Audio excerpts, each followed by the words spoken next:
Será que eu estou ao vivo?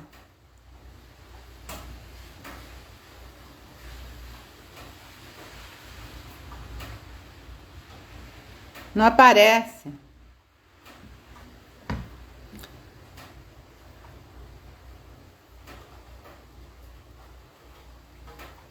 A Renata entrou. Vamos lá.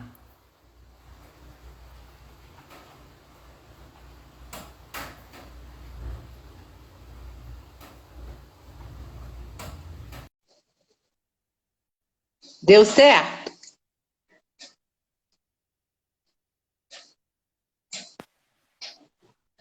Deu certo agora, não deu? Eu estou vendo, Sim. gente, mas eu não te vejo. Eu também não te vejo. Pois é. As pessoas eu acho que estão vendo a gente. Não sei o que está acontecendo. Tem uns coraçõezinhos aí subindo. O meu está tudo escuro. O meu Aí, agora está agora aparecendo. aparece a minha foto, apareceu minha foto. Ai, que coisa. Estamos dois. Vamos falar, que de repente as pessoas estão vendo a gente. Ah lá, Pergunta tem para gente pessoa. fazendo aviãozinho. Ei, Pergunta vocês se eles estão vendo a gente? Ó, entrou Carla, Fred. Vocês estão vendo a gente? Estão ouvindo? então. Não sei, ninguém responde. Tem gente acenando, tá tudo escuro, tá vendo? Estão falando a mesma coisa, que tá tudo escuro. Como é que será que põe luz? O que Tenho a será que menor ideia. aconteceu? Também não. Porra, não é Tenho- possível que a gente não vai poder fazer um negócio porque não enxerga. Estão ouvindo, estão ouvindo. Então vamos fazer um podcast. E depois a gente vê como resolver para não deixar todo mundo na mão. Pode ser, Ana? Aqui, Ah, apareceu. apareceu você. Liga Que nessas você duas fez? setinhas. Apertei nessas setinhas que estão no meio da tela. Tem Ah, duas setas, tá. uma para cada lado. Ah, eu Pronto. apareci também. Ah, valeu, Renato. Vamos lá, gente. Ei, Boa tarde. A gente já estava há mais de 15 minutos conversando, achando que vocês todos estavam ouvindo. Então, eu vou apresentar rapidamente o Renato.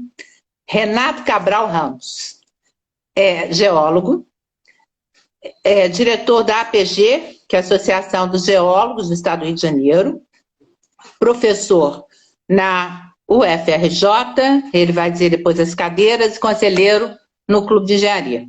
A gente já tinha começado, a gente vai tentar começar de novo, né? Vamos lá, Renato. Boa tarde, gente. Você acredita que esse desastre poderia ter sido evitado ou não? então vamos lá. Eu acho, por exemplo, o episódio, né, o evento geológico do desabamento talvez não pudesse ser evitado, que é um processo natural, é um processo que aquele cânion está lá porque esse processo geológico ocorre naquele local há milhares de anos. Que aquela feição, aquele vale de paredes abruptas, né, de paredes muito escarpadas, ele está ali justamente porque esse processo ocorre. Então, talvez aquele desabamento do pilar não pudesse ser evitado. O que poderia ser evitado é a presença das pessoas naquele local, naquele momento, né? Então, eu acho que foi uma imprudência muito grande, né, a presença de turistas em lanchas naquele local durante um período de chuvas intensas no estado de Minas Gerais e em boa parte do Brasil, né? E a gente sabendo que esses episódios, né, de desabamento que ocorrem naquele local são mais suscetíveis de ocorrer durante chuvas intensas, durante episódios de muita chuva. Então, poderiam ser evitadas as mortes que aconteceram, né?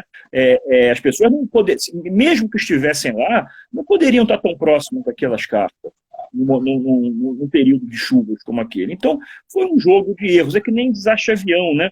Desastre avião não é o avião cair de repente. Aquilo é uma sucessão de erros que redunda num desastre, né? Então, acho que vamos tentar falar um pouco hoje sobre essa sucessão de erros.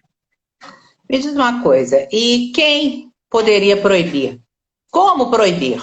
o turismo local, se não tem uma porta? Eu acho que não tem que proibir o turismo local. Aquele geoturismo, não, né? naquele momento, eu estou falando nesse momento de chuvas, como proibir se não tem uma porta? Como que você vai proibir as pessoas de entrarem ali? É fácil, você tem um rio. Você tem um rio que você pode fazer uma vigilância e proibir, né? E fazer um plano de gestão naquele local, impedindo que sejam as empresas de turismo que detêm as lanchas são sabedoras de que, por exemplo, se tiver um regulamento que diz que quando estiver chovendo, né, a tantos dias, a tantos milímetros por dia, não se pode chegar naquele local, as empresas de turismo vão obedecer, se houver um regulamento. Se não obedecer, vai ter multa. Então, não precisa nem botar como acontecia aqui na Baía de Guanabara, entre as duas fortalezas, botar uma corrente para as caravelas não entrarem, os inimigos, né? Simplesmente é um regulamento que as empresas de turismo vão ter que respeitar. E quem não respeitar vai ser multado. A Marinha tem obrigação. Isso é uma atribuição da Marinha do Brasil.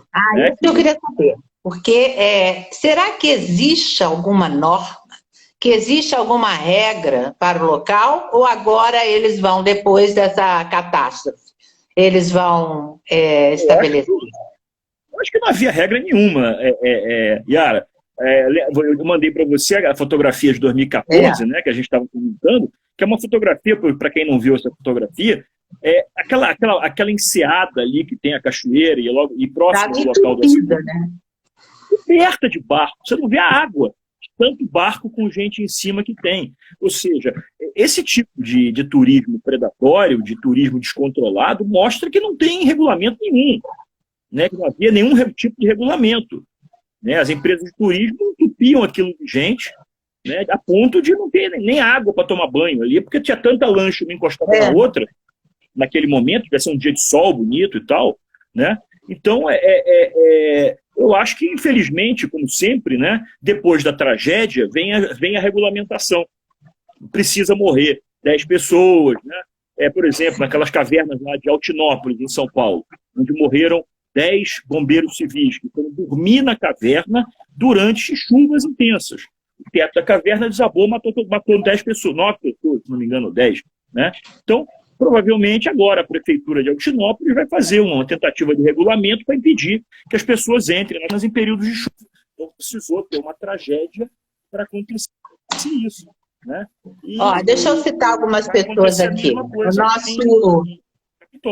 O nosso amigo e deputado federal Mário Eringer está aqui assistindo a gente. Cláudio Hudson, Beth Maia, Bruno Mendonça, do Clube de Engenharia. Aline Gabriel, Dacal, que é ex-presidente do CREA de Alagoas. Rico, deve ser Ricardo. Luiz Felipe, Suzana. Obrigada, gente, por estar aqui. Diogo Borges. Veja bem, o prefeito, Renato, voltando, o prefeito me pareceu uma pessoa responsável, assustada, né? E também meio que sem... Yara, teu som está muito baixo. Vê se melhora. O prefeito, ele me pareceu uma pessoa mais... Melhorou o som? Não. Você está me ouvindo bem? Que droga, hein? Você está me ouvindo bem? Estou super bem. O prefeito... E agora, melhorou? Não, mas melhorou? Fala que eu estou ouvindo. O prefeito me pareceu uma pessoa bem responsável, entendeu? Agora, o governador, eu achei um assinte o que ele falou. E eu queria exatamente que você, que é técnico e pode falar a respeito, como que você vê tanto a fala do governador quanto a do prefeito. E eu não vi manifestação de Furnas. Eu não vi a fala do prefeito, né? Mas eu via uma fala do governador de Minas Gerais, onde ele diz que esse episódio nunca havia acontecido, nunca ocorreu, que nos últimos 100 anos, que isso não aconteceu e não poderia saber. Eu acho uma fala de uma irresponsabilidade, de uma falta de conhecimento enorme. Né? O que eu estava falando. Aquilo ali é um canyon. Aquilo ali se formou exatamente através desse tipo de processo, durante milhares de anos. Né? Então não foi a primeira vez, não será a última vez que as paredes daquele cânion vão desabar. Ele é um cânion por causa disso. É um maciço de uma rocha chamada quartzito. Essa rocha é toda fraturada, né? E aquele rio onde o que está encaixado naquele cânion, ele está ali por causa dessas fraturas, dessas zonas de fraqueza na rocha. Ou seja, dizer que isso nunca aconteceu não tem o menor sentido. Se aquilo ali, se não tivesse acontecido, aquilo era um planalto, não era um cânion, né? Então, e que não aconteceu, não aconteceu nos últimos 100 anos. Mas era previsível. Era previsível. Se tivesse um mapeamento de risco das margens daquele lago, daquele cânion, certamente uma equipe de geólogos, de engenheiros geotécnicos, teria alertado que aquele local é de risco.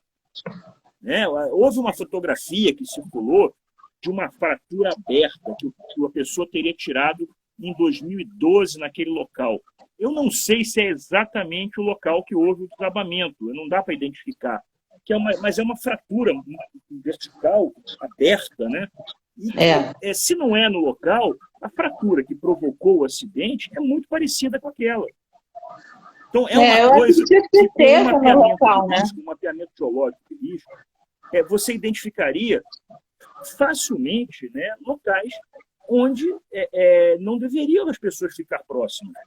Né? E não deve ser o único, devem ter outros locais, não só naquele cânion de vegetação, como ao longo da represa de Furnas, que isso vai ser detectado.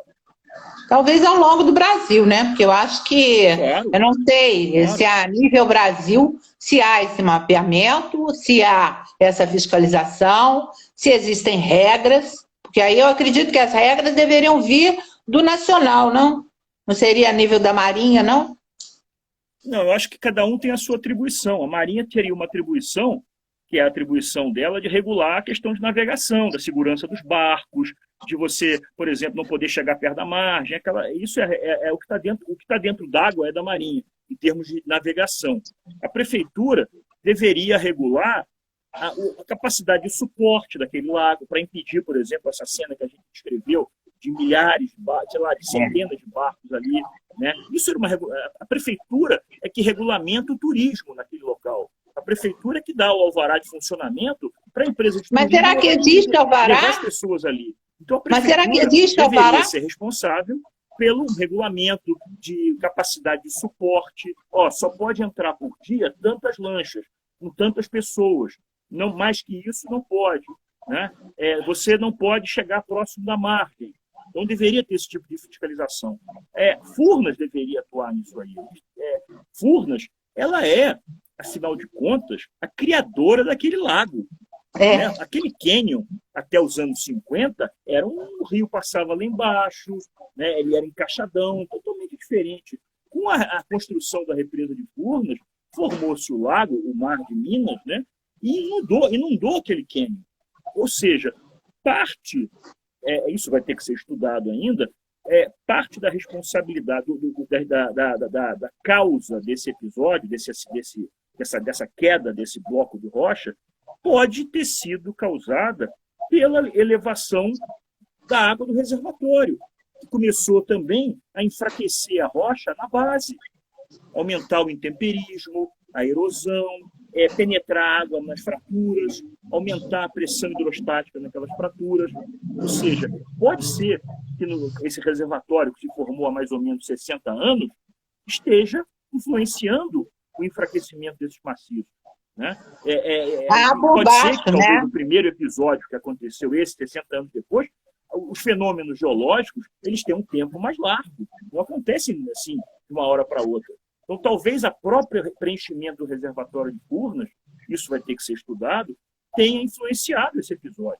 Né? Mas, na minha opinião, eu acho que a principal causador desse acidente, além de um desgaste, de um enfraquecimento, né, da rocha, das fraturas. Água mole, pedra dura, tanto bate até que funda.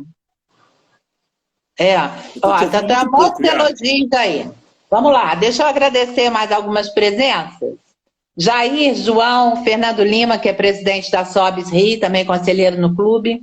A nossa querida Helena, o Iara, a Carla Zavaleta, que é presidente da SOBS Nacional, Suzana Satamini, também uma grande amiga e companheira do Clube de Engenharia, Hudson, Regina, nosso querido Manuel Lapa, o José Carlos, Lucas, o nosso deputado federal de Minas Gerais, Mário Eringer, do PDT. Obrigada, Mário, também, por estar aqui, que é uma pessoa que também poderia, deve estar, e está, porque eu li 2 artigos dele em que ele está horrorizado. Me diz uma coisa, aquela coisa de água mole em pedra dura, tanto bate até que fura. Isso tem alguma a ver com aquela área lá ou não? Entendeu? Eu sei que eu estou falando uma coisa absolutamente leiga e popular. Não, mas tá perfeito. tem alguma... É uma coisa importante para as pessoas entenderem, né?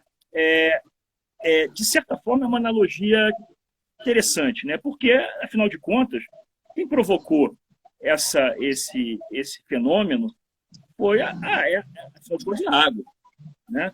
Seja, por exemplo, a longo prazo, né? Ao longo de séculos, de milhares de anos, da água penetrando por aquelas fendas na rocha, que vai enfraquecendo a rocha, que vai atuando, né, nos mineraizinhos da rocha, enfraquecendo ela tanto em nível de mineral quanto em nível de estrutura. A água que percola em uma chuva vinda de cima e talvez até vinda de baixo da represa, que chega no sopé daquela escarpa, essa água também tem uma força. Todo mundo conhece o poder da água, né? Força hidráulica. Então, a água penetrando naquelas fraturas, ela exerce uma pressão hidrostática naquelas fraturas, em termos de você tender a abrir aquelas fraturas, muito forte. Então, se pega uma parte desse maciço, que ele só tem um lado preso, o outro lado é o cânion, né? Então, esse é o processo natural de formação disso. Como eu escrevi no artigo do Quarentena News, né? A formação de um cânion se dá dessa forma. Longos períodos de tranquilidade, quando o rio faz aquele trabalhinho lento, né? De erosão, mas levar o grãozinho de areia aos pouquinhos, né? E alguns períodos de pânico, onde desaba, de fato, a parede do cânion, né? E esses desabamentos, eles são processos naturais, são processos que ocorrem não só nesse cânion, como em qualquer outro lugar, né? Não especificamente, né? Isso é um processo da natureza. Então, agora, a ação da água nisso é imprescindível, né? A água penetra pela fratura e vai exercer pressão nas paredes da rocha, que, dependendo do grau de intemperismo, do enfraquecimento daquele maciço, ele desaba, né?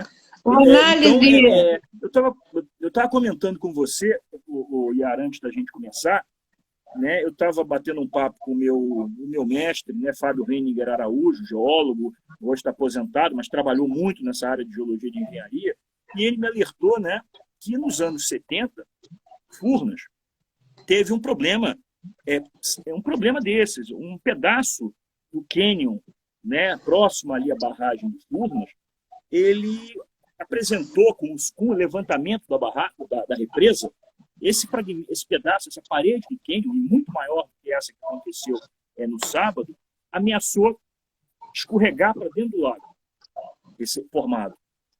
Os estudos que a Furnas fez naquele momento, eu acho que foi no início dos anos 70, por aí, mostravam que se esse material todo, esse grande bloco, escorregasse para dentro da represa, poderia provocar até um tsunami e ia galgar a represa. Ele estava muito próximo da represa de Furnas. Então, Furnas fez um baita de um estudo para a contenção disso. E foi feita a contenção, né? Ou seja, a represa foi feita... A água da represa é a água que gera energia na represa de Furnas, né? Ou seja, Furnas tem responsabilidade sobre o monitoramento das margens dessa represa. Então, assim, há uma rede de responsabilidades que, pelo visto, não foi seguida como deveria ser. E agora, infelizmente, com essa tragédia, talvez as pessoas se movimentem. As autoridades, as prefeituras, eu acho que com certeza. O governo federal se movimente para que, pelo menos nessas áreas onde há turismo, haja um mapeamento de risco das margens, né? Locais que Um controle, locais que não possam ser visitados, afastamento o barco não poder chegar próximo das carpas, porque, às vezes, não é um pilar daqueles de 20 e poucos metros de altura que vai tombar. Às vezes são coisas menores, blocos menores, que podem matar a gente também. Até um escorregamento pequeno, como aquele que começou, né? Claro, claro. Deixa eu agradecer aqui mais umas pessoas. Fernando Aniboletti, engenheiro. Pajé, a nossa Michele Ramos, conselheira federal. Lucimar Zanzoni, que legal, está aqui também presente. Diz uma coisa, Renato, como que seria esse afastamento? Quer dizer, vamos explicar também para pessoas que são leigas, tá? Como poderia ser feito esse... Não seria concorrentes, né? Como que seria feito? Isso aí tipo, tendo tudo, né? De locais onde é que tem a possibilidade de queda de blocos.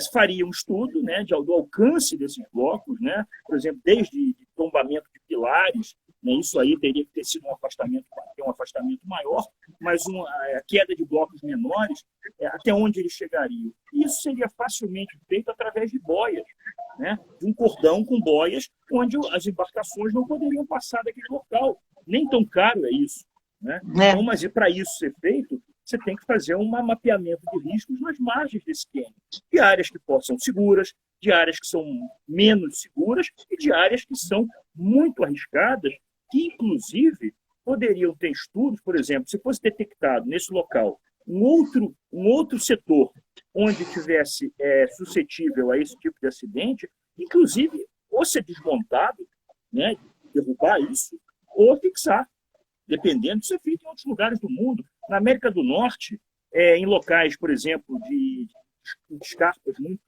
íngremes, ou até de acúmulos de neve, as autoridades, elas às vezes, sabe o que elas usam para derrubar acúmulos de neve? Canhão militar. Dão um tiro no canhão para derrubar a neve, para evitar avalanches. Eu estava vendo uma imagem agora num fiord na Noruega. O fiord é um super cânion, né? E essas paredes do fiord também desabam. Já houve, inclusive, tem um filme sobre um episódio que aconteceu de uma parede de um fiord, que é um grande vale glacial, enorme, muito maior do que esse cânion lá de Capitólio. Mas ele acontece o mesmo processo. As paredes são muito íngremes e, de vez em quando, desabam. Houve um tsunami que afetou uma cidade e tal, né? Desabou a parede do cânion. Então, às vezes, o que eles usam? Eles usam explosivo, eles usam helicópteros com uma bola de ferro na base, e o helicóptero vai lá, fica por cima e bate para derrubar as partes mais instáveis. Então, assim, também tem essas técnicas de você derrubar, isso acontece muito no hemisfério norte, de você derrubar essas partes mais instáveis. Pensou-se nisso em Furnas, parece, que você desmontar aquele local que estava ameaçando mergulhar na represa nos anos 70, mas eles resolveram fazer fixação. Pode ser feito também. Engenharia no Brasil... mas não começou agora, né? Você fazer contenção de encosta. Aquela rachadura não começou agora. Quer dizer, alguém deve ter visto antes e não deu importância, né? A devida importância. Então, isso também é uma responsabilidade. Não tem responsabilidade, vai entrar, eu acho que vai ter responsabilidade civil, eu acho que vai ter um monte de ação, entendeu? Não sei. Sim, agora... Almário Borges presente, Eduardo Mendonça, obrigada. Você não acha que que vão entrar com ações, que não vão entrar na justiça? Agora você está me ouvindo melhor? Você não acha que vão entrar na justiça? A gente vai ter um período agora conturbado, né, de jogo de empurra, né, de empurrar a responsabilidade um para o outro. Eu acho que, por exemplo, o Ministério Público do Estado de Minas Gerais, até o Ministério Público Federal, já que é uma área de uma represa que pertence a uma entidade federal, né, tem que entrar nisso para apuração de responsabilidade, em todos os níveis, né? E não só punir eventuais responsáveis por imprudências e tal, mas também projetar atitudes que impeçam disso acontecer novamente naquele local, em outros locais de visitação na margem da represa de Furnas, e que isso aconteça em outros lugares do Brasil que tem uma característica semelhante. O que não pode por exemplo, são lugares muito bonitos, são lugares que têm que ser visitados. Né? São lugares que o geoturismo, né? Essa modalidade de turismo ligado a paisagens geológicas, a natureza, a afloramentos, né? Que está sendo muito explorado, muito estudado hoje em dia. Isso tem que ser incentivado. Isso é uma coisa que gera riqueza para os municípios, para as pessoas, né? Gera muito emprego. Então, isso tem que ser feito, mas tem que ser feito de forma regulamentada, de forma segura, que não coloque em risco nem os turistas, muito menos as pessoas que trabalham nesse serviço. Né? Vamos lá. Jennifer, obrigado por estar aqui. Fernando, minha querida Ana Monteiro, Felipe, Emerson Alves, nosso querido Fagner. Vamos lá, e quem seria o réu? Vamos supor que um cidadão que morreu o filho. Quem seria o réu? O som sumiu algum familiar, tá me ouvindo agora? Que estranho, porque tá todo mundo ouvindo e agora você não tá me ouvindo. Vê se não é no seu som. Vê se não é no seu som que tá baixo, no seu telefone. Ai, que droga. Será que é o seu som que ninguém tá ouvindo? Vê se alguém não tentou te ligar. Agora o som sumiu completamente. Não sei o que fazer. Leninha Matos, obrigada por estar aqui. Felipe, veja se não é no seu som. Alguém pode ter tentado não ligar. O som cortou completamente para mim. O que a gente faz? Sai e entra de novo? Olha lá, o Felipe falou que está normal. Eu queria saber quem. Está todo mundo ouvindo nós dois. Vamos lá.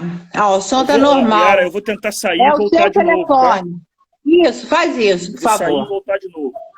Isso, que eu vou continuar conversando aqui, tá? Sai e volta. Aí, já saiu, vai voltar. Gente, Gustavo Mesquita, obrigado. O Lapa falou ali que está ouvindo todo mundo. Aline, obrigada, Aline. Pronto, agora eu vou...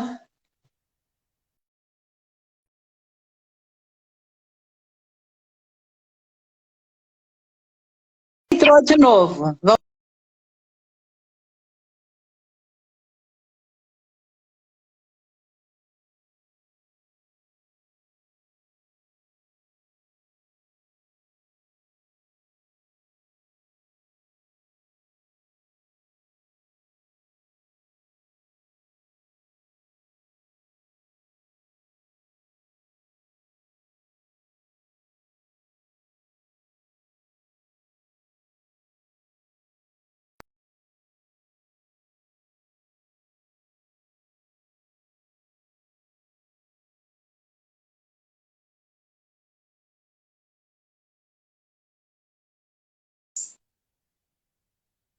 Leninha.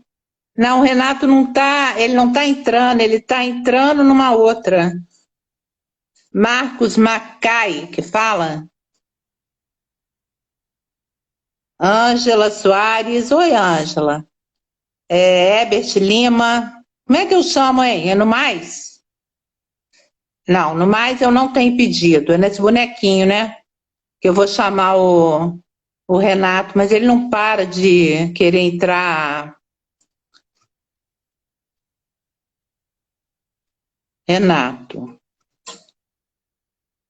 Renato Cabral.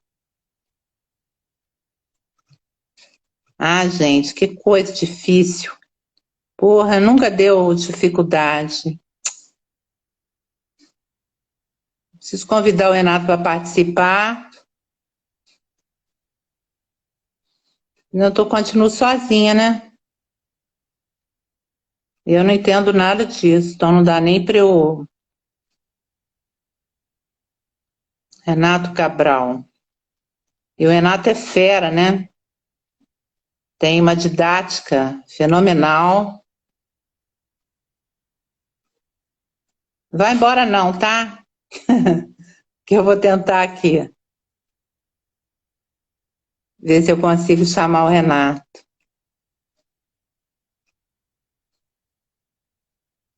Ah, eu vou ter que... Pois é, eu pus no bonequinho, mas... Deixa eu ver se ele apareceu lá. Não, depois da Suzana tem a Cissa Nascimento, é isso? Ah, ele voltou? Não, eu voltei, mas ele não, né? Não apareceu para mim. Eu preciso que ele peça para... Eu preciso... Ah, apareceu uma coisa aqui, pronto. Agora o Renato entrou. Entrou, Renato? Dario Guerreiro. Pronto, agora entrou de novo. Estou aqui, você está me ouvindo? Eu tô, agora você tem que ligar a sua câmera. Pati, liga ela. Isso, vamos embora. Agora te ouço perfeitamente. Vamos continuar. Que bom. Então vamos lá. Você já falou da manutenção, quer dizer, a gente não sabe de quem. A minha pergunta é: quem seria o réu? Vamos supor que eu seja um familiar que perdi um ente querido e vou entrar na justiça, tá? Eu vou entrar na justiça contra quem? Contra o município, contra o Estado, contra a Furnas ou contra o governo federal? A Marinha. Eu não sou advogado, longe disso. Não, nem eu. Né? Mas se eu fosse, por exemplo, se eu fosse uma pessoa que tivesse perdido um ente querido, né, naquele local, eu ia me perguntar quem deixou aqueles barqueiros, quem autorizou aqueles barqueiros a levarem a minha família para um local de risco durante um período chuvoso. É a primeira pergunta que eu faria. Né? Eu não vou dizer quem é o responsável. Eu vou perguntar quem autorizou. Não tinha regulamento sobre isso. Então, quem não instituiu esse regulamento de visitação, de segurança naquele local? Então, acho que cada um aí vai tirar as suas próprias conclusões, né? Então, eles não devem ter surgido do nada, né? Alguma coisa, deve ter uma associação dos pescadores, não, dos lancheiros ali, deve ter alguma coisa que, mesmo que informalmente, regule, né? Você tem empresas que exploram turismo ali, tem proprietários de barcos, né, que exploram turismo ali. Então, quem permite, quem é que regula isso? Então, eu acho que essa pergunta está meio implícita, né, em cima do que aconteceu. Né? Agora, a questão, por exemplo, da flauta de um plano de manejo, se aquilo ali, eu não sei se aquilo ali é uma unidade de conservação, a gente estava vendo, a dúvida era essa, eu não sei. Quem puder responder, se alguém puder responder, eu até agradeceria. Sabe, né? Então, quem não fez um plano de manejo naquela unidade de conservação? Né? A questão do suporte de visitação, as áreas de risco, porque a área de risco não é só bloco caindo, é cobra picando, trilha perigosa, são um monte de coisa, afogamento, né? Não é só o risco geológico, existem outras coisas de riscos biológicos, né? Lá o cara vai fazer uma trilha e tem cobra, tem jararaca na região. Então as pessoas têm que ser avisadas que para fazer trilha tem que ter cuidado com cobra, usar perneira, né? Tem abelha no paredão. Né? Tem colmeia de abelha. Deve ter guia, né? A pessoa tem que estar avisada que não pode, em certos locais, fazer barulho que as abelhas podem atacar. Então, assim, um exemplo que eu estou dando, não é só o risco geológico, existem outros riscos importantes também. Então, quem é que regula isso? Quem é que mapeou esses riscos? Se não foi mapeado e tem visitação há anos ali, alguma coisa está errada. Né? Um monte de coisa está errada, né? O cânion não é um local, um cânion com paredes de 25, 30 metros de altura, não é um local de, assim, feito um descampado, né, onde não pode acontecer nada. É um cânion, né, que se formou exatamente por esses processos geológicos de desabamento, né, de cabeça d'água, como aconteceu próximo naqueles dias, né? Morreram várias pessoas numa cabeça d'água naquele local. Esse é um outro risco. Né? O monitoramento talvez tenha matado, talvez as cabeças d'água, nos últimos anos, tenha matado mais gente do que desabamentos. né? Morreram várias pessoas agora, recentemente, de cabeça d'água naquele local. E se vou buscar isso no passado, talvez, somando tudo, as cabeças d'água sejam muito mais perigosas para o banhista, para o turista, do que um desabamento. Quem é que controla isso? Quem é que mapeou isso? Quem é que tem um sistema de alerta de quantos milímetros de chuva está caindo e vai tirar as pessoas de dentro do rio? É verdade, porque você tem risco de raio, você tem um monte de risco, né? Viviane Miranda, Aparecida Neto, engenheira também, a Pati, eu não sei, esse Cantareira eu não sei ler, porque é algum nome diferente. Você conhece? De repente você conhece. Veja bem, eu entendi tudo isso. Agora, você conhece o local? Você já esteve lá? Nesse local, não. Nesse local, não, especificamente no Canyon. Eu conheci um parque, em 1985, eu era estudante de geologia na Universidade do Estado do Rio de Janeiro, e a gente estava fazendo um mapeamento geológico na margem da represa de Furnas. E aí, um domingo, a gente foi fazer um churrasco para descansar um pouco no parque, se não me engano, chamava Parque do Paredão, alguma coisa assim, que era um canyon com uma cachoeira no município de Capitólio. Então eu conheci um local parecido, só que não era inundado, não tinha represa. Era uma cachoeira, né, muito bonita. A gente fez uma área de turismo muito interessante e que a gente fez. Então eu conheci a região, especificamente esse local eu não conheci. Tá, mas pela região dá para você ir pelas imagens, quer dizer, dá para... Você tem ideia de quanto tempo aquela rachadura começou? Dá para saber? Ou você leu, ouviu alguma coisa a respeito? Aquelas rochas, aqueles quartzitos ali, que eles ocorrem ali na Serra da Canastra. O quartzito é uma rocha bem mineira, né? Ele ocorre na região de Tiradentes, naquela Serra de Tiradentes, em vários lugares do estado de Minas Gerais, Bitipoca, né? Aquelas serras de Bitipoca, é tudo quartzito, né? E o quartzito, que é uma rocha... O que era o quartzito?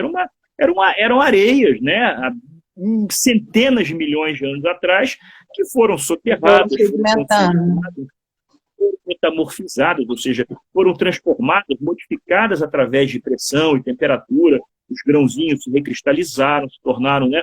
Mudou a característica da rocha. Desses centenas de milhões de anos, os movimentos tectônicos, os movimentos aqui na plataforma sul-americana, né, elas fraturaram essa rocha. Então, se a gente olha, vocês devem ter observado nas imagens de drone que eles fizeram em cima ali do local do acidente, que a rocha toda cortada como se fosse a faca, né? Fatiada, assim, né? Fatiada, bem vertical. E essas fendas, essas fraturas, elas não são só na vertical, elas também têm na horizontal, né? Então ela faz uma espécie de um jogo de blocos, né? Mais ou menos soltos, e que de vez em quando acontece, né? Quando chove muito, a pressão da água derruba aquilo. Às vezes em porções pequenas, às vezes em porções muito grandes, como aconteceu nesse episódio, e poderia ter acontecido em porções muito maiores nesse episódio que eu falei aí, que Furnas teve que fixar o maciço para não arriscar, inclusive, a represa de Furnas. Pois é, eu acho que Furnas tinha que ter sido mais responsável, entendeu? Porque Furnas tem geólogos, não é possível que Furnas não tenha geólogos. A prefeitura provavelmente não tem, até em função de custo mesmo, né? Eles devem ter poucos engenheiros, deve ser uma coisa mais... É uma cidade pequenininha, quer dizer, agora Furnas não. Furnas tem obrigação de ter. E eu não vi nenhuma manifestação a esse respeito, você viu? Eu não vi nada. A figura de Furnas nessa situação, eu tenho visto falar muito pouco. Eu vi, por exemplo, a nota que a Federação Brasileira de Geólogos emitiu, ela fala, né, da responsabilidade da empresa que é proprietária do reservatório, né? O reservatório foi feito por Furnas à custa de muita desapropriação de terra, retirada de cidades, né, nos anos 50, nos anos 60. A represa de Furnas inundou uma área imensa. Ou seja, quem é responsável pela represa e pelas margens da represa, na minha concepção, é Furnas. Tem que ter um mapeamento das margens da sua represa, inclusive para impedir episódios como esse que aconteceu, aí, se não me engano, nos anos 70, que era um desabamento que poderia pôr em risco, inclusive, a estrutura da represa de Furnas. Agora, estava falando, por exemplo, do geólogo em prefeitura. Eu não sei se o deputado ainda está aí, né? Mas eu acho que é importante.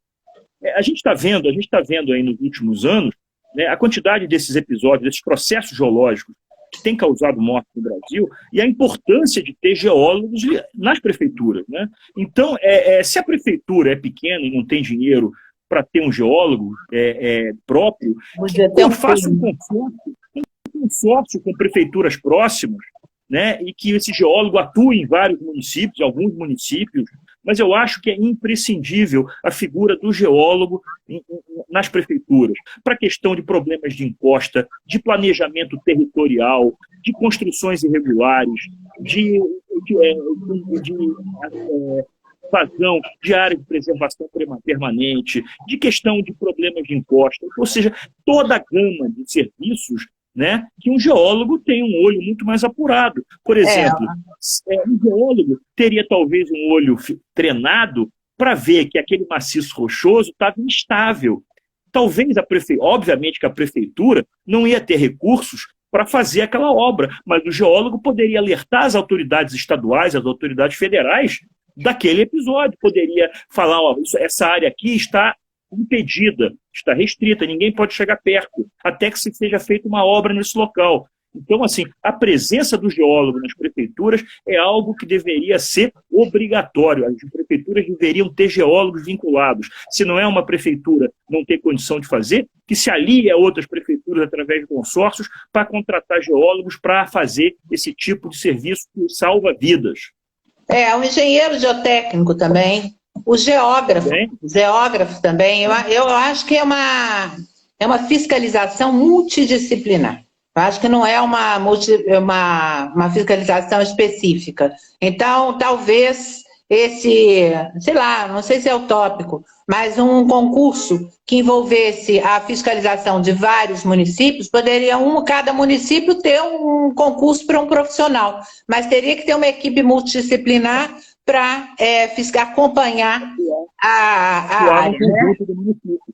Vamos agradecer um aluno seu, Flávio Batista, já te cumprimentou como professor. O André, eu acho que o André é geólogo, eu não vi o sobrenome dele, mas é André.gel. Então deve ser geólogo ou geógrafo. A Maria Luísa. O Marcos. Monitorar constantemente. Para isso você precisa ter equipe. Permanentemente, né? Tem uma equipe permanente de monitoramento. Marcelo, Camilo, obrigada, gente, por ter vindo. Vamos fazer perguntas aí. Júlia, vamos fazer pergunta para o professor Renato. Vamos aproveitar que ele está aqui para a gente poder perguntar. Eu acho que talvez fosse essa a solução mesmo, ter uma equipe, ou então uma equipe estadual, talvez também. Uma equipe estadual que fiscalizasse, multidisciplinar, que pudesse fiscalizar as áreas de maior risco, né? Mas, Yara, o que a gente está vendo nos últimos anos, né, é o contrário. O que a gente está vendo nos últimos anos é o desmonte completo dos órgãos estaduais que fazem esse tipo de serviço, né? Tanto os serviços geológicos estaduais, empresas de geologia e de engenharia geotécnica dos estados, né, que estão sendo desmontados, está tendo um apagão técnico. A questão dos órgãos ambientais que fiscalizam isso estão sendo desmontados. Então, o que a gente está vendo é o contrário, né? Ao invés de essas equipes aumentarem para poder fazer esse trabalho de monitoramento, que o meu colega Macai falou aí, de monitoramento permanente, muito pelo contrário, estão sendo desmontadas. Aqui no Rio de Janeiro, o Serviço Geológico do Estado, o DRM, está sendo desmontado nos últimos tempos. Né, um apagão técnico, e é o responsável pela parte de geotecnia no Estado. A Fundação GeoRio, né, após o episódio lá do acidente da Cláudia Coutinho, foi perder o protagonismo, uma empresa que tem 50 e poucos anos de conhecimento na parte de contenção de encostas e que durante um tempo perdeu um protagonismo que deveria ser dela e não da Defesa Civil e não dos bombeiros. A Defesa Civil é de maior valor, os bombeiros são heróis. Apoio. Cada um tem a sua atribuição. Quem Isso. tem atribuição de estudos técnicos nesse aspecto São são os empresas que têm especialistas. geólogos, que têm engenheiros e técnicos, e não a São defesa civil. especialistas, e não... o Macai falou uma outra coisa. Quer dizer, a vida tem que ser priorizada. E o Isso aí. poder público, a engenharia pública em todas as áreas, né, ela vem sendo tratada de uma forma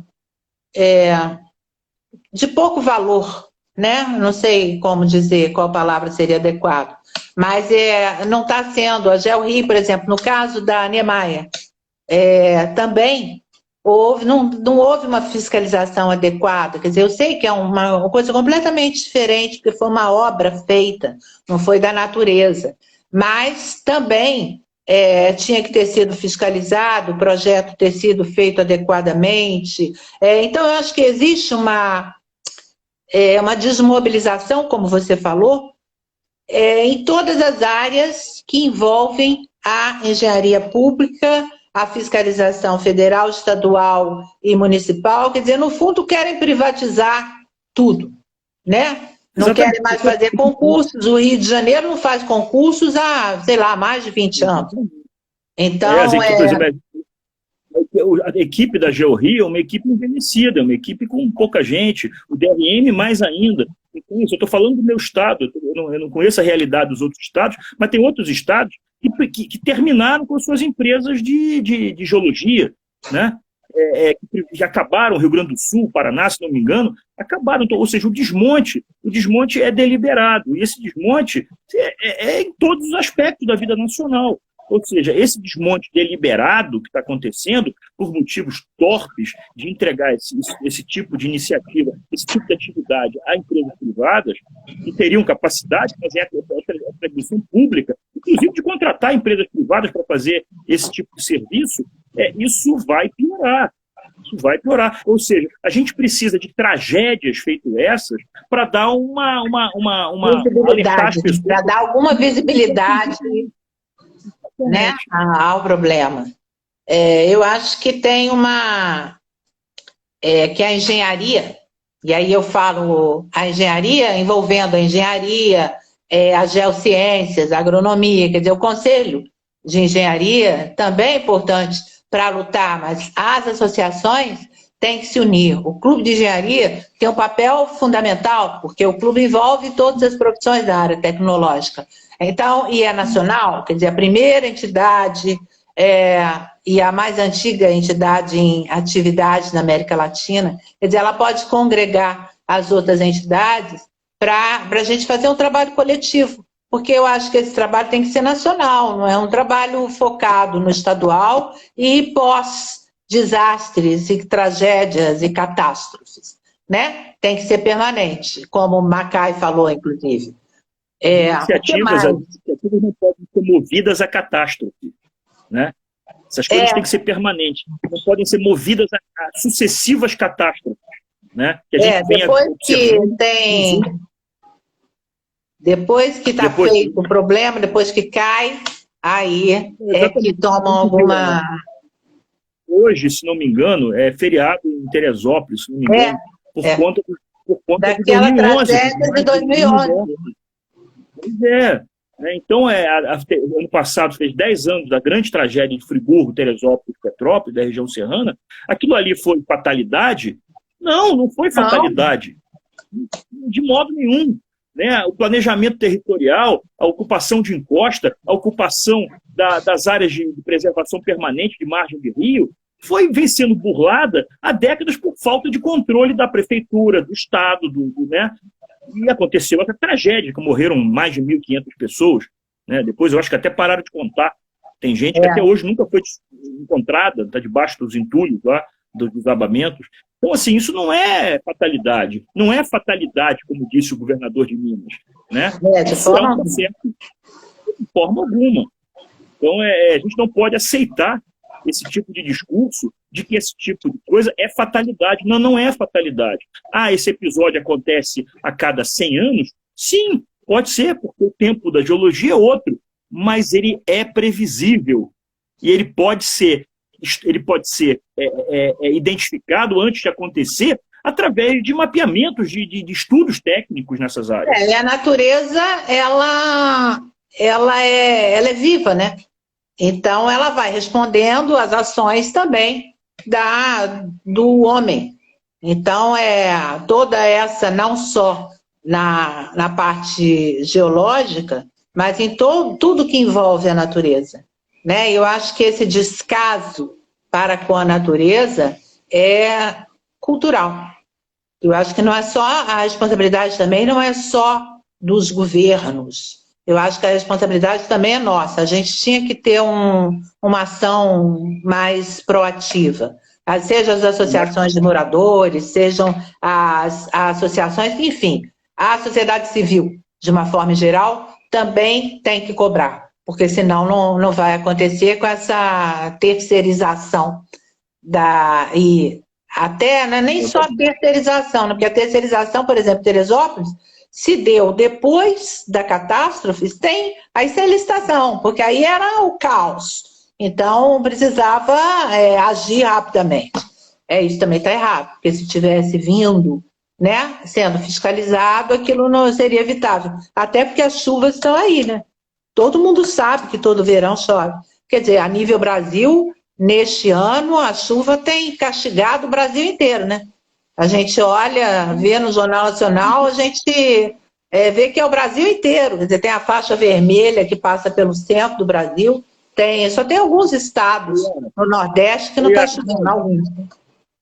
Yara, nós que temos mais de 30 anos, né, já sabemos que chuva no Brasil não é novidade nenhuma, né? Todo verão, episodicamente, tem verões em variados estados em que a chuva é excessiva e provoca catástrofes. A gente viu agora na Bahia, estamos vendo agora em Minas Gerais, aqui no Rio de Janeiro, já vimos várias vezes. Eu estou em Petrópolis, no momento eu estou em Petrópolis, esse município já passou por diversos episódios catastróficos de chuva, né? Então não é novidade. O Brasil é um país tropical, chove. Então, a chuva foi excessiva. Mas tem que estar preparado. Não pode destruir mata ciliar, jogar lixo em rio, ocupar encosta. São coisas que a gente fala há décadas, né, e continuam acontecendo. A população vai aumentando, o descontrole do planejamento territorial, da ocupação do solo é completamente descontrolado, os planos diretores municipais são desrespeitados, são modificados a bel prazer dos interesses imobiliários. Então, é dar burro em ponta de faca. Então, mais uma tragédia para que seja discutido e depois cai no esquecimento, até haver outra. Por exemplo, a Suzana está falando aqui uma coisa que é para reflexão. O recurso para pagamento dos profissionais deveria vir de alguma taxa paga por quem explora, né? Por quem explora o reservatório, por quem explora o turismo. Quer dizer, tinha que ser por quem usufrui, né? Na prática é isso, e não ser voltada para toda a população. Eu também, o que você acha disso? Eu acho, por exemplo, eu acho que as pessoas têm, como eu já disse, têm todo o direito de conhecer. Eu acho que é importante para o município que as pessoas vão conhecer esses locais de beleza natural. Capitólio, a maior atração turística de Capitólio é o cânion, do cânion lá da represa de Furnas. Você não pode tirar isso do município. Isso gera emprego, gera recursos, gera movimentação nos hotéis, nos restaurantes, né? Então, agora, isso não pode, depois do que aconteceu, não pode permanecer assim. Tem que fazer estudos de capacidade de carga daquele local. Não pode ir quem quiser, não pode botar 250 lanchos dentro daquela represa, né? Isso pode gerar outro tipo de acidente. Já não aconteceu esse tipo de acidente, de lancha passar por cima de gente, né? É que a gente essas coisas não fica sabendo. Mas eu acho que sim, né? Cobrar uma taxa de entrada naquele local, como uma reserva, um parque municipal, alguma coisa, em que essa taxa é cobrada uma taxa para melhorias do parque. Aí isso acontece. Eu sou contra a privatização de unidade de conservação, mas eu acho que se cobrar uma taxa para que isso seja revertido em benefício do próprio parque, que não suma no buraco negro dos fundos de prefeitura, eu acho válido, eu acho importante, né? Que não seja uma coisa A Carla Abdala está lembrando aqui que estão privatizando, quer dizer, estão municipalizando as responsabilidades e, consequentemente, perdendo o rigor técnico. Eu acho que é verdade, exatamente em cima do que a gente falou, porque os municípios não têm recursos suficientes para fazer a fiscalização, os planos e o monitoramento, né, das áreas. É uma atribuição estadual, federal, né? De contratar ou equipes ligadas aos órgãos públicos, ou contratar equipes de empresas de consultoria para fazer esse tipo de estudo, né? A prefeitura normalmente não tem recursos para fazer esse estudo, mas eu acho que é imprescindível que esses estudos de uso, né, uso e ocupação, de gestão dessas unidades seja feito, senão, quando vai acontecer de novo? Eu concordo com você. Entrou a Gisele agora também, aqui. A gente teve um público, apesar de a gente ter resolvido hoje, né? Começamos às 4 da tarde a divulgar que a gente às 5 ia entrar no ar. Renato. Termina, dê o seu fechamento, por favor, para a gente encerrar. Eu acho que mais uma vez a gente está reunido, né, para falar dos responsáveis e das causas de uma tragédia que foi produzida por um processo geológico, como acontece no Brasil inteiro, o tempo todo, no mundo inteiro, né? Deslizamentos, avalanches, tsunamis, vulcões, terremotos. Talvez os processos geológicos sejam, depois das guerras, talvez, e das epidemias, ou até maior, não sei esse cálculo, os processos, né, os episódios que mais causaram mortes na história. Né? Então, terremotos que mataram milhares de pessoas, deslizamentos, erupções vulcânicas, tsunamis. Né? Então, a gente está vendo, né, que a geologia é linda, mas ela é perigosa. Né? Os processos geológicos são processos extremamente perigosos. E quando tem interferência humana, inclusive, isso se torna mais perigoso ainda, mais imprevisível, no sentido dos processos se acelerarem. Então, isso tem que ser, esses locais onde pessoas vão visitar, tem que ser muito estudado para evitar esse tipo de coisa. Né? Não é justo que o homem não possa desfrutar da natureza, né? Ele tem que desfrutar da natureza de uma forma segura. Eu acho que essa é a maior lição que a gente tira disso, né? De forma segura, não predatória. A pessoa tem que conhecer, por exemplo, para fechar, o barqueiro, infelizmente, faleceu, e aquelas 10 pessoas que foram atingidas diretamente pela coluna que desabou no lago, a natureza avisou. Durante 2 minutos antes, a rocha, o maciço depois, começou a soltar fragmentos. Começou a cair blocos menores, que o maciço já estava para cair. A natureza avisou, tentou impedir a tragédia. Eu acho que não foi só ali. Ninguém viu antes que aquilo podia despencar, entendeu? Yara, algumas pessoas viram cair e mandaram as pessoas se afastarem. O barulho da cachoeira impedia de ouvir. Né? Mas, mesmo assim, as pessoas que estavam próximas viram esses episódios, mas não tiveram o discernimento, né, de entender que aquilo era um aviso. Sai daí. Não entenderam esse aviso. Então, eu acho também que você está, entendeu? Entre amigos e se divertindo. Você não tem noção do risco que está correndo. Agora, a minha pergunta, eu reitero a pergunta. Tem que ter orientação para que as pessoas entendam. Antes de entrar no cânion, olha só, você faz um briefing para as pessoas. Se vocês verem que começou a cair bloco da parede, sai de perto, não chega perto. As pessoas têm que, né, os barqueiros têm que ser orientados para esse tipo de coisa. Né? Então tem que ter uma educação das pessoas em termos cultural, uma educação. Eu também acho que tem que ter uma educação, mas eu acho que a gente não pode responsabilizar o cidadão, entendeu? A gente tem que responsabilizar, aí eu também concordo com você. Furnas é número 1. Tem que ter programas de educação ambiental, que envolva esse tipo de risco, de cabeça d'água, de cobra, de abelha, de desmoronamento. As pessoas não têm, o turista ele é passivo muitas vezes, mas as pessoas, os guias turísticos, os barqueiros, eles ganham a vida naquele local. Então eles têm que ser, como é que se fala aquela expressão? Educados, né? Educados e educadores, né? Educados e educadores. Eles têm que passar aquela informação para os turistas. Né? Tem que ter uma formação, né? Não basta ter um barco e sair levando as pessoas na lancha, né? É isso. Obrigada, gente. Muito obrigada, Renato, por ter dado essa aula para gente, tá? É uma honra poder ouvir você. E até a próxima. Esperamos que seja numa coisa mais alegre, né? E não numa catástrofe.